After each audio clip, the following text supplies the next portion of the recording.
Good morning, fellow physicians. This is Dr. Eppes calling once again from the Assembly, and on February the 12th, we've just passed crossover. Crossover is that time where all legislative bills move from the House to the Senate or the Senate to the House, and certain things have happened because of that. The malpractice legislation and the naturopathic legislation now are done for this year due to the efforts of our team and also all of the good responses that we've had to the various legislators and senators throughout the Assembly building.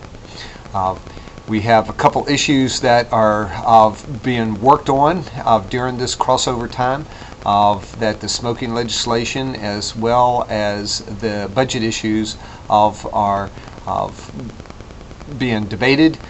The smoking efforts that you, I'm sure, now are aware of that have been put forth by Governor Kane and agreed to by the House leadership have been modified somewhat, but it all boils down to what comes out eventually by each House, and then in conference what happens. We will be letting you know sometime in the not too distant future about contacting your legislators to support the issue as it is passed.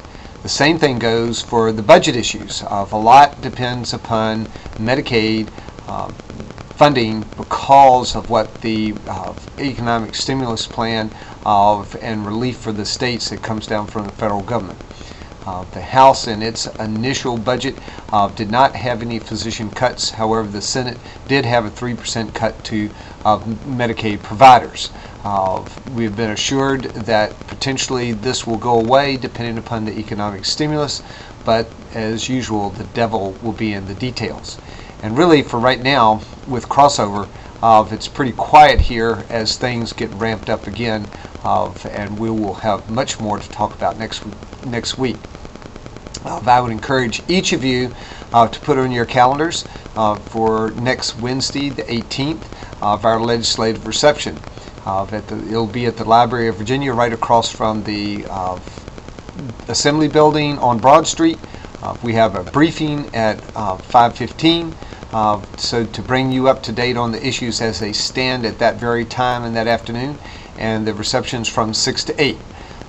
It is a great time for you to come and meet legislators from around the state to press your issues.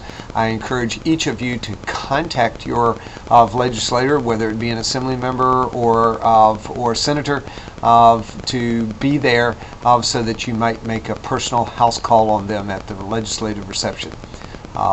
We look forward to bringing you news next week and hope to see each one of you there.